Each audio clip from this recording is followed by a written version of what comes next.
Des négos faciles, je ne me rappelle pas qu'il y en ait eu. Pour toutes sortes de raisons. Hein, une fois, c'était le déficit, une fois, c'était l'argent doit être consacré à tel autre domaine, ou vous en demandez trop, on ne peut pas vous en donner plus. La rengaine a toujours été la même. Peu importe qui a été là, la rengaine a toujours été la même. Vous êtes indispensable. Ah, on vous aime, sans bon sens. Mais on n'a pas d'argent pour vous parce que quand tu fais des demandes, il y a quelque part toujours quelque chose qui va sonner quelque part. Là.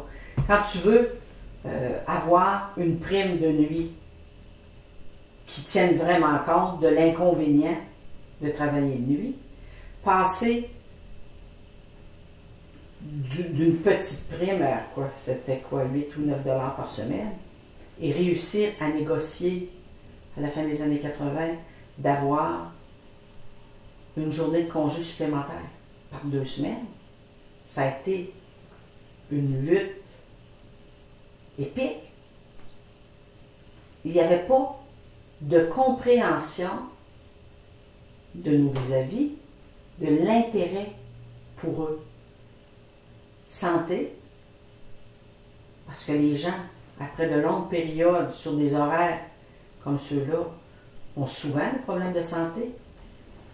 Donc, la capacité de fournir un effort soutenu pendant des années, à chaque fois qu'on amène quelque chose, c'est toujours compliqué.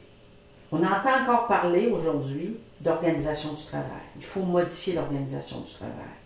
Dans les années 80, on avait présenté un projet au gouvernement pour modifier l'organisation du travail.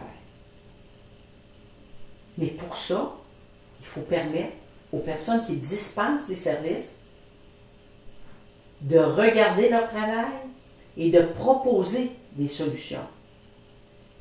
Et non pas que quelqu'un dans un bureau, et ce bureau-là maintenant, il va être à 200 km du lieu de travail, quelqu'un dans un bureau qui va venir te dire comment faire ce travail.